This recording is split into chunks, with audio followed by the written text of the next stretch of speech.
Welcome to the Ambitious Broker Podcast, where elite real estate professionals share their secrets to success, discuss topics impacting their industry, and gain professional development insights. Enjoy today's episode.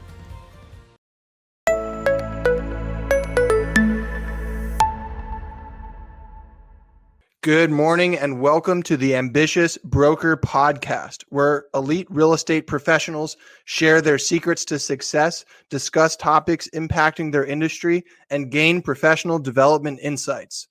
Our hosts today are Roger Hance and Steve Pfrenzinger. Roger may have one of the most diverse resumes in real estate today.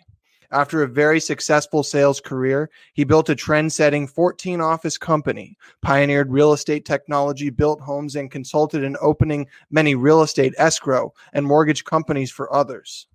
Roger has also coached many of the highest-producing sales agents and managers in real estate today. He's become an industry thought leader, a tech innovator, and an active leader in numerous real estate associations. Most recently, he built a blueprint for an all-broker professional association to help raise the lagging standards in the industry. Now, Coach Steve Pfrenzinger is a Forbes Coaching Council member, a widely published author, speaker, and an executive coach with decades of experience advising top professionals. His past clients at Sony, Disney, Broadcom, Tesla, and SpaceX give him rave reviews. Steve is a self-awareness guru that has helped his followers turn self-awareness into a superpower and avoid it becoming their Achilles heel. Let's get started. Roger and Steve, the mic is... Good morning, Steve. Coach Steve, how are you? Hey, good morning, Roger and Christopher. Roger, you're wearing a tie. You're making me look bad here. Okay. Professional, got to be professional. Try to straighten out straighten myself out here. Yeah, you look pretty good. You look pretty good for a coach, Hey, today, so your thing is self-awareness, coaching, and so forth. And we had a show about self-awareness in general. And today we're going to talk about introverts. And the reason I thought it was a good subject is because,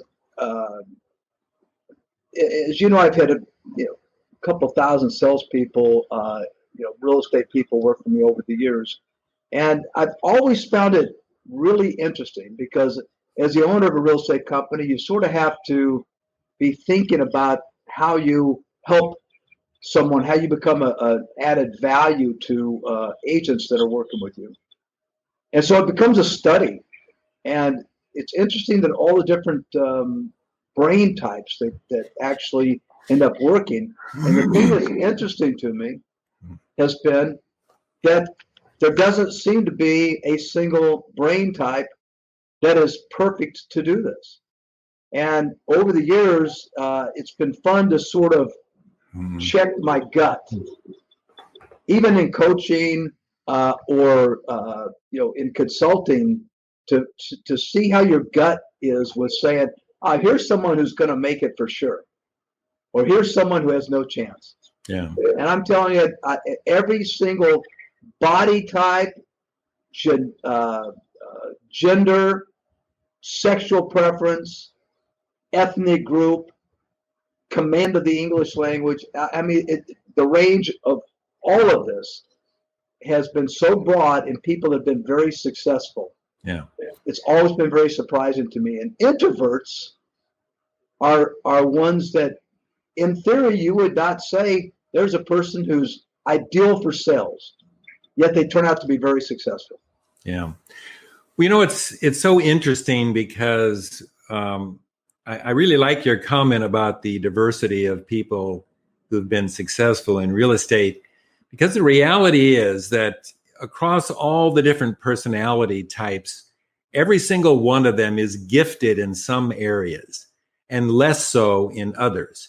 So once you become aware or self-aware of your strengths, then you can exploit them. So like I said, generally, like if you look at Myers-Briggs, there's 16 profiles. They all have some level of very, very substantial gift. if you look at the self-awareness that a personality test would give you, it helps you understand who you are, your strengths, your weaknesses, your values, your beliefs, your giftedness in certain areas that make you good at some things and less good at others. So once you make that discovery, some people are good at they're assertive, and they go out, they can knock on doors, and they can meet people. Others have to use more subtle ways of meeting people through using the phone or through writing and speaking and doing other things. So, but there's one area that's always been of real interest to me. One is that the people don't think of self-awareness in this way, but one of the biggest components of self-awareness is understanding whether you see you as other people see you. Right. It's so easy to get out of sync. And if you really don't know who you are and you don't know your personal brand and how people perceive you, you can be so out of sync that it can actually create problems for you. How you've studied this brain typing stuff so much? How accurate have you found these? Like you had me take that 16 personality test thing, and were you surprised at what it said I was? ENFJ? No, not at all. Actually, I mean, it was obvious to me that you're an ENF. I would have, but if you look at it, your F is very midpoint. There's sort of a scale when you look introvert, extrovert, thinker, feeler. You can be a strong thinker or a strong feeler. You're a very light feeler, which means you can very easily come across to the thinking side of things and be more logical and analytical. So that didn't surprise me at all, because you do have, you've got a softer and more emotional. You've got a great EQ, an emotional quotient. You connect to things. You support things that generally work to people's advantage. You help others get where they want to go. So that doesn't surprise me. I think the last letter, the J there, surprised me a little, but it really shouldn't, because even though I've always thought of you as spontaneous and flexible, you've run a bunch of very successful businesses, and it would have been difficult for you to do that without that J characteristic, which tends to be somebody who's organized and structured. So while that was a little bit of a surprise, it shouldn't have been, because if I look at your history, you've run successful businesses, and it's really hard to do that because you don't really have a chief operating officer. You are the chief bottle washer and chef. You're the guy that runs the show, makes the decision. So you're kind of an all-in-one guy, which so that doesn't surprise me at all. Well, I disguise my discipline and my organization well. Yeah, you really do. Well, I think I was a protagonist, and for some reason I like that. I don't know why. I just like the word. That simply means you like to take the lead on things, and you like to promote it. Now, that last letter, you took a test at 16personalities.com, and it had a fifth letter. Most people see Myers-Briggs as a 4-letter profile, but the fifth letter there has to do with your assertiveness, and your assertiveness is off the chart. Oh. So that's not as much a core inborn characteristic as much as it's something that you develop over time. Now, you are a total expert on something, and when you're an expert on something, you tend to speak with great authority. I have great authority on my topics, and you have great authority on yours. So I think some people sometimes misread your assertiveness for somehow possibly being a lack of sensitivity, and it really isn't, because you're a softie. I mean, you care. There's no doubt about it. I'm going to start crying right now. So listen. Do you think that everyone should start with this personality test? Well, a test, right? It's an assessment, right? Personality assessment. Yeah. Is that the right way? Well, first, let me say that feedback is the key to being self-aware, and one of the feedback mechanisms for you to look at is a personality test.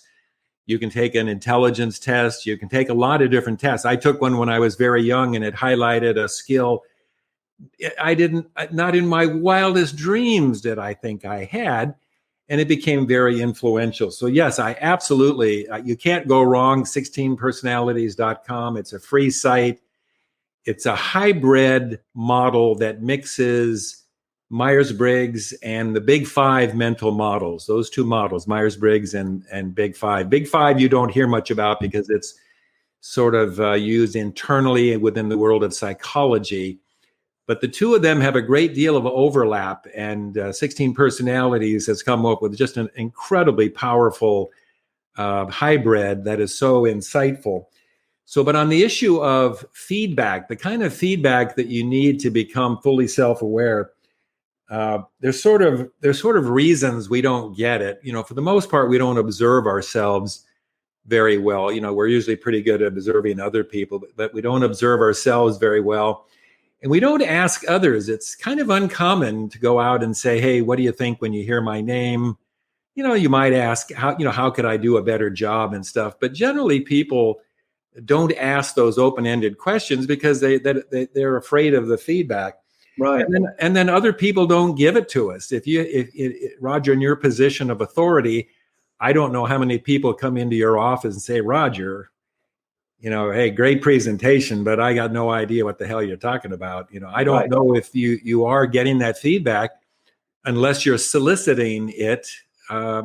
So and I think that the final reason is very few people will take the time to, hire someone to run a 360 feedback survey, which is sort of the Cadillac of feedback mechanisms. So I think this kind of is a good sort of stake in the ground.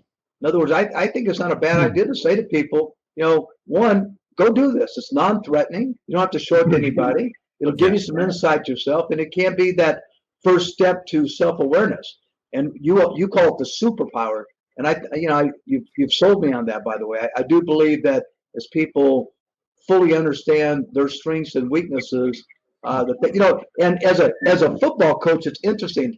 I found this a lot, and we actually talked about this in the self-awareness show that we did, but I found that, we spent a lot of time watching film of games, and in those games, we spend a lot of time thinking about the things we don't do well. You look at everything, the things that you do well, you go, okay, great, I'm doing really well at that. But boy, if we're not actually aggressively going after the things that we don't do well, and try to improve those things, we don't get better overall.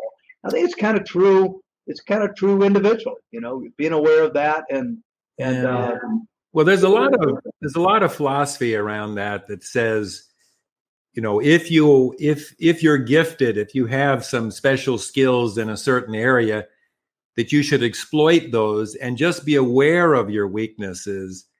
I mean, if your weakness is you're not good at follow up and follow through on certain things, and you're in a position to have somebody else do that, you're better off. So I would say, if I were going to say, where should you spend most of your time? I would say exploiting your strengths and simply being aware of your weaknesses. So I'm just saying, don't spend a whole bunch of time trying to figure that. I mean, to get better at something you're not good at. I think it's better to understand it and figure out how to exploit it and how to resolve that issue.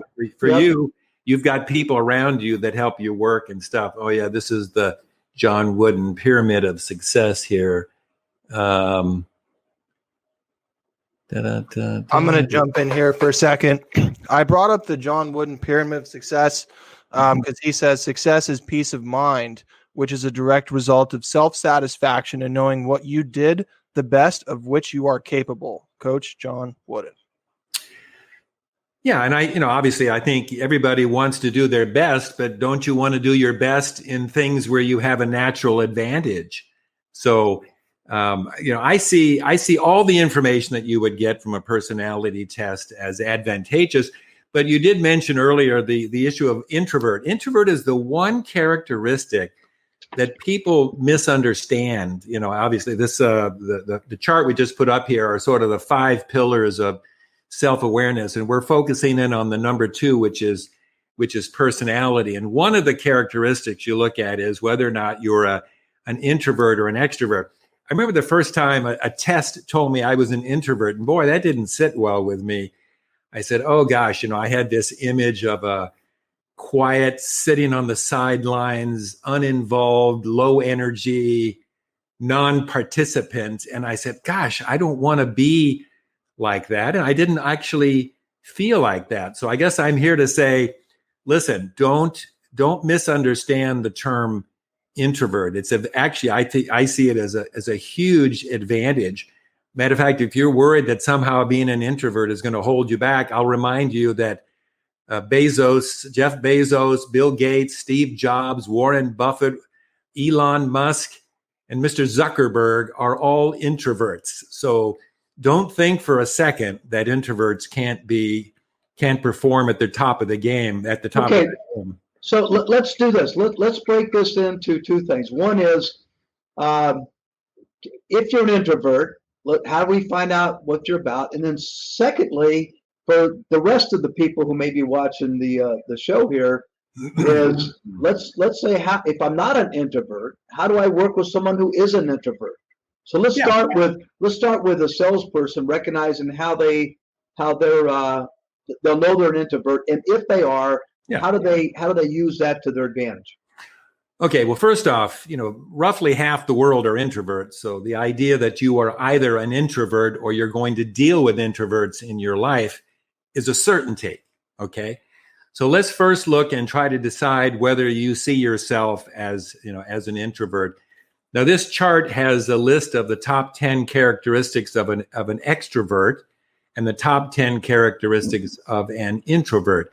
And the numbers sort of correspond to each other because each is an opposite of the other. So number 1 under extrovert says limitless energy. Roger, that's you. You are Mr. Limitless Energy. And number 1 on the other side is the opposite of that, and that is limited energy. So that's your opposite. Whereas I'm an introvert, so my characteristics is that I have limited energy, and as a result, I have to manage it. And the opposite of that is limitless. I've never known limitless energy because I've always had to meditate or go for a walk or do some things during the day to get away from the hectic environment that often sucks up my energy. But again, let's sort of focus in on the introvert and see whether people listening sort of relate to that. So you have the energy issues. You find yourself getting a little worn out at times. You tend to have a reserved personality. You tend to be responsive after thinking, which I think is a huge advantage. When I'm I like to think before I speak, whereas to be honest, a lot of extroverts are very, very quick to respond a lot of times before they give it adequate thought. They're very reflective. That felt like a little shot at me. I don't know if it was intended to be that way or not, but no, I don't. I don't think so. I think so. I don't really think so. But you have been known to speak up with great veracity and so on. So we'll keep going here. Yeah. Now, they tend to be a little passive conversationalists. They tend to be more outgoing around people they know. When they first meet somebody, they're a little passive. They're self-restrained. And that's, if that sounds like you, then that's who you are. And guess what? That's fantastic, because over the years, I discovered that I liked being an introvert. And I'd say the number one thing you have to think about if you are an introvert is that the number one issue is energy. An introvert is limited to the energy within them. Introvert means inner energy. Extrovert means exterior energy. Roger gets his energy from everybody else. So this guy can go from morning till late at night. Whereas I'm like a Tesla battery-driven car, or a car with one tank of gas. Yeah, there you go. With there's my battery charger going up and down. So I have to be aware of where I am. But you're accustomed to that. You drive a car, you look at your gas tank, and periodically you pull over and you fill up. Or if you're in an electric car, you have to get a recharge. So that's really Did you find that to be true when you weren't a really, really old man like you are today? Well, listen, I think getting older sometimes does kind of slow you down a little bit. But I think in general, the way I recover as I've gotten older is the same way I recovered when I was younger, and I had put everything I had into something. But the key here, I think, in your 30s and 40s, you found that you needed to pause, seek some recharge. Absolutely. I had to get away if I was in meetings and if I was doing hectic things. I had to go off. It was I worked at Lockheed, and at least once or twice a day, I would go for a walk through the factory just to be by myself. And I found that little bit of time alone was enough to recharge. But the key to remember here is that you can play all out if you've managed your energy properly. Now, think about this. Michael Jordan is an introvert. Kobe Bryant was an introvert. Kevin Durant is an introvert. Tiger Woods is an introvert. These are world-class athletes who perform at the highest levels, but they need to get a good night's sleep. They when they're off the floor performing, they've given it their all, and a lot of times they take on kind of a reserve sound, and that's just the fact that they've spent themselves energy-wise. So don't think for a second you can't compete, but just remember you have to manage your energy, and you have to when you're going to go on stage, you need to go on after you've had, like I said, a good night's sleep. Matter of fact, I heard Jeff Bezos is an introvert, and I heard every important meeting that he has is at 10 o'clock every morning because that's when he's at his best. And he's an introvert. He knows himself well. He has a morning routine. And if he's going to make any big decisions, it's going to be at 10 o'clock in the morning. Wow. So just again, if you are an introvert, be thankful because you've got more going for you than you could possibly imagine. And if you're not an introvert, there are some things you should be aware of when dealing with introverts. Matter of fact, I think we have a chart here where we can talk a little bit about what you might do. Now, these two boxes on the left-hand side here, we deal with 4 Myers-Briggs characteristics: introvert, extrovert, sensate, and intuitive. And on the right side, the other 4, which are thinker, feeler, judger, and perceiver. Let's just touch on a couple of these. Now, on the left, the second from the top is an introvert. So let's say Roger's going into a meeting with an introvert. So I've listed 3 things there that you should be aware of. Roger's a very energetic guy, so don't overpower them. If I'm sitting in a meeting, I'm probably in what a typical introvert is conserving energy. So you're going to see them looking a little low energy. I don't consider it low energy. I consider it energy conservation mode. Remember that word next time someone say, boy, you're looking very low energy. Say, no, I'm just conserving my energy. So when you come into a meeting and the main person in the room is an introvert, don't overpower them. Give them time to respond. Introverts want to think about what you've asked them. And honestly, the room could go quiet. And you have to be prepared for that. And I said, take the lead if the room goes quiet. And give them time to answer. But there are some situations where an introvert won't answer. And you have to be prepared to have some sort of a comeback to that. But the bottom line is, an introvert would be very comfortable sitting there, having been asked a question, and then just not respond at all. Well, and just ponder it to the point of making an extrovert uncomfortable. They will answer, okay? So it's almost like a negotiation ploy in a way. Give them time to answer. They will answer, okay? Because they'll, just like you, they'll eventually get uncomfortable with the quiet. But generally speaking, extroverts will run over the introvert and not give them a chance to answer their questions. So it's a real simple thing. I mean, if you're down here energy wise and you come in too high, you're going to blow the introvert away. I mean, I can't tell you how many times I've been in a situation where somebody's pitching me and they just come in too hot. It's a little bit like Roger landing his fancy airplane in a small airport and coming in quick. You can't come in too hot because you'll blow them away. Right. And they'll be very put off by that. So I think one of the very first things you do when you meet somebody, especially for the first time, is to try to gauge their energy level, where they get their energy. Are they acting reserved or outgoing? If they're reserved and you're a reserved person, perfect. You're off to a great start. I think that's a good, Steve, I think that's a good like basic principle that you can apply tomorrow. Like right now, this show's over. The very next person you meet, you can sort of start to say with everyone you meet, introvert or extrovert, and just start an exercise of thinking about, well, if that's an extrovert, let me handle them a little differently than I would an introvert, rather than just constantly being the same all the time. That in itself is probably a good exercise. That's a great point. Now let's look under the extrovert in the upper left-hand corner. Let's say you're an introvert and you're meeting with an extrovert. It's very important that you match their energy level. If you normally come in calm and reserved and the person you're talking to says, hey, man, it was great to see you. Listen, I'm really looking forward to talking with you. You're going to have to step it up because they're used to running at a certain energy level. So if you're down here, you're going to have to come up. Now, you're going to have to promptly respond to questions, whereas, you as an introvert might like to take time to answer questions. You're going to have to realize the person you're talking with wants a more prompt answer. So you may have to get a little out of your comfort zone. But again, if you know your topic well, it won't be difficult for you. Yeah, I started to say, I think as a, in our business, we always talk about, being very prepared for any presentation you give, particularly a listing presentation, where you want to really know the service you're selling.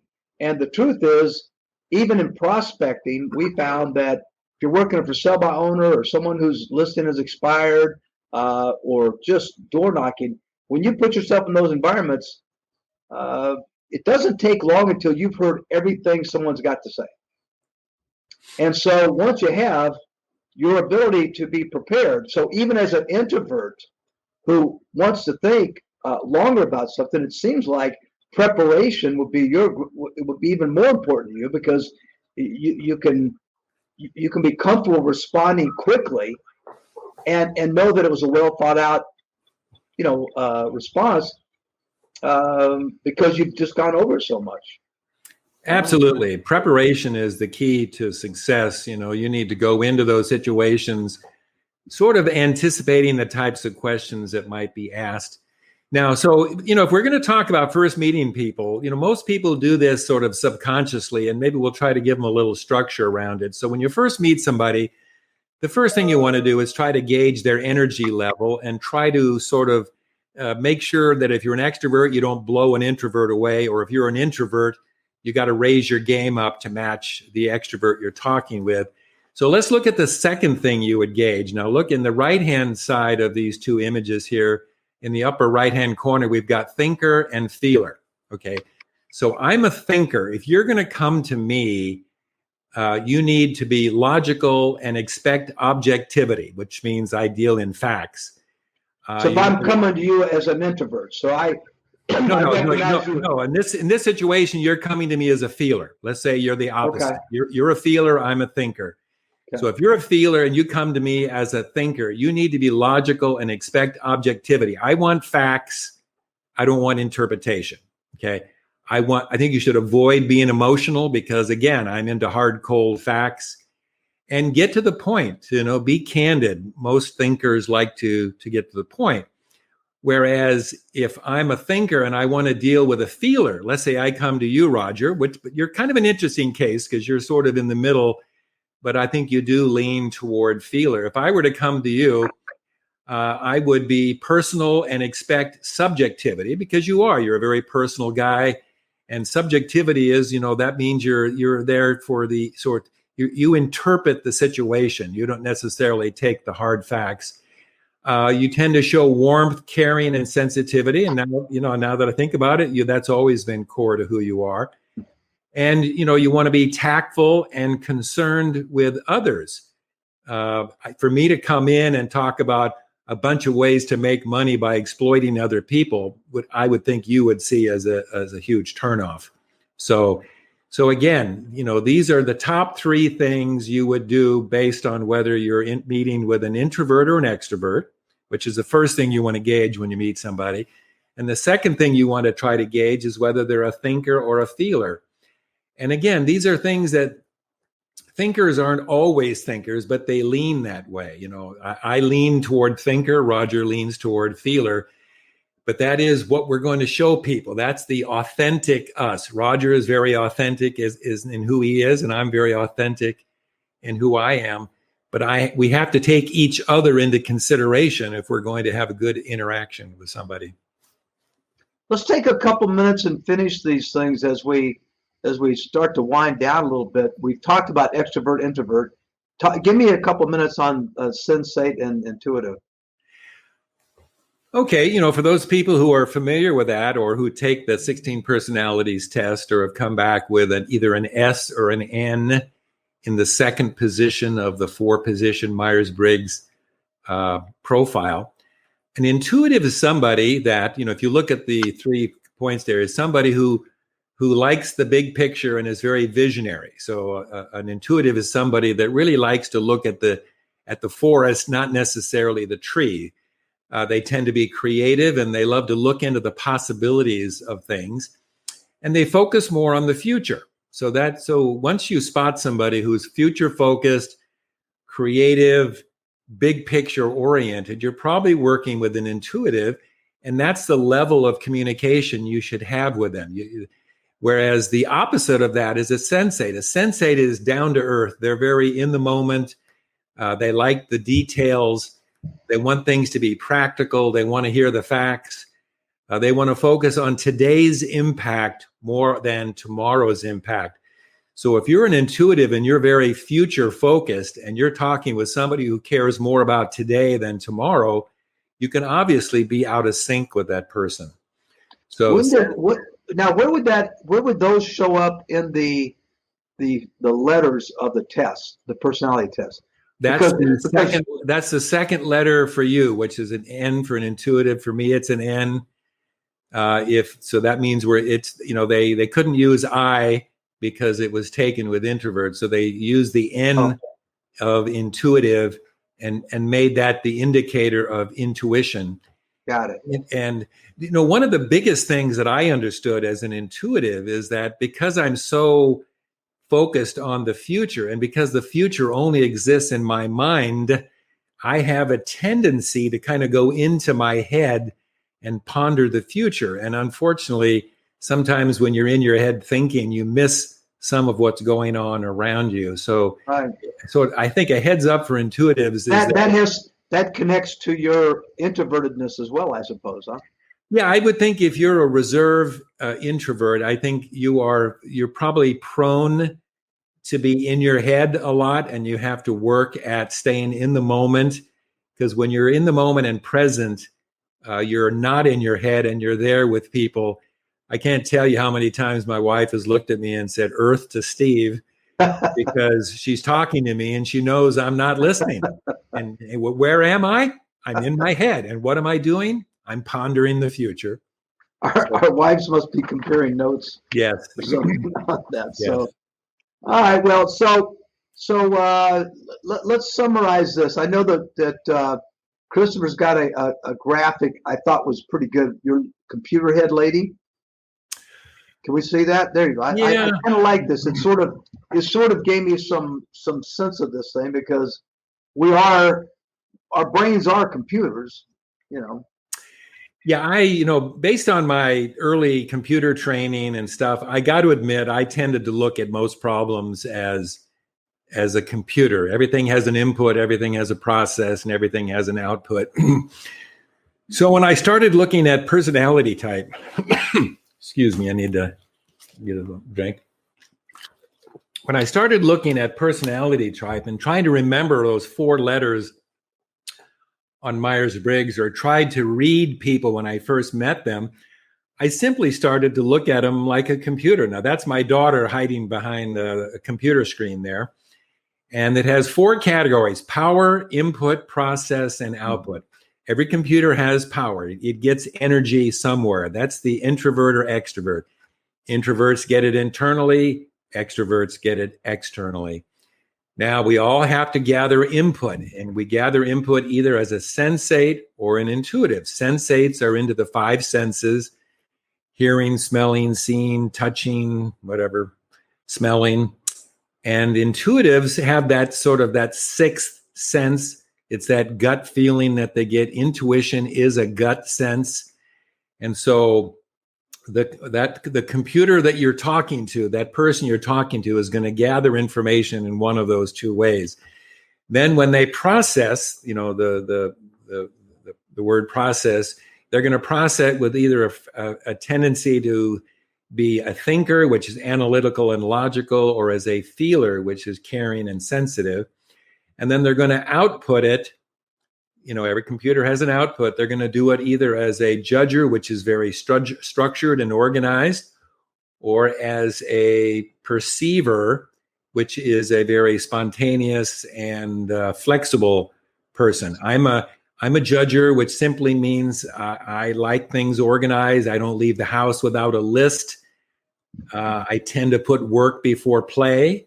And I think, Roger, I think I realize now that you've always been a hard worker. So the fact that the test said you were a J is not a surprise. And for those that have a P, they tend to be very, like I said, very spontaneous, very quick on their feet, really, really good in short-term selling situations. And they tend to go for the close, whereas a J might take a little longer and sort of organize around a plan to get to a close. So again, when I meet somebody, I see them as a computer. I usually try to say, I try to read their power and their process first. Introvert, extrovert is their energy. That's pretty easy to read. Thinker, feeler is pretty obvious to observe and to hear in their voice. The other two will come later. It may take you a couple of interactions with somebody to figure out the input and the output side of that. But each piece of information you have on somebody allows you to better adjust to their preferences and to provide them information in a way that they can best process it. So I hope you never forget what those four letters mean again. PIPO. Power, input, process, and output. Well, it's great stuff. And I got to tell you, people that are ambitious brokers and really want to do well, you prospect, you learn closes, you learn presentations. But boy, I don't know that there's too much better subject. In fact, all my coaching, I start with the most important subject to master in real estate is you, learning about you.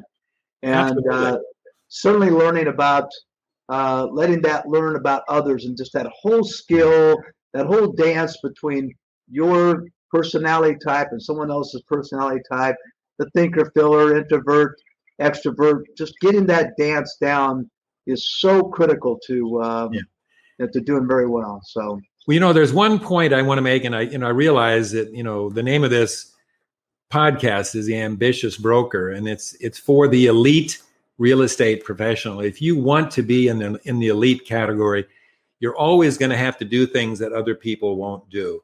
And most people won't take the time to do the kinds of things that we're talking about to improve your self-awareness, to use it as a superpower. When I gained the certainty that comes with being fully self-aware, I became unstoppable. I mean, I was absolutely unstoppable in my confidence and in my energy. Even though I was an introvert, I learned to manage my energy.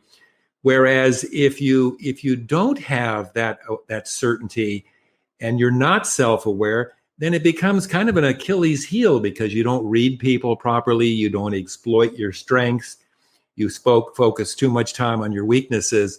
So trust me, if you want to stand out, if you want to be among the elite in any category, you have to do what others won't do. And most of them won't do the kinds of self-assessment, self-discovery that we're talking about today. So I don't think a salesperson can get above a 20 sell a year in real estate kind of numbers until they get some level of this understanding to become part of them.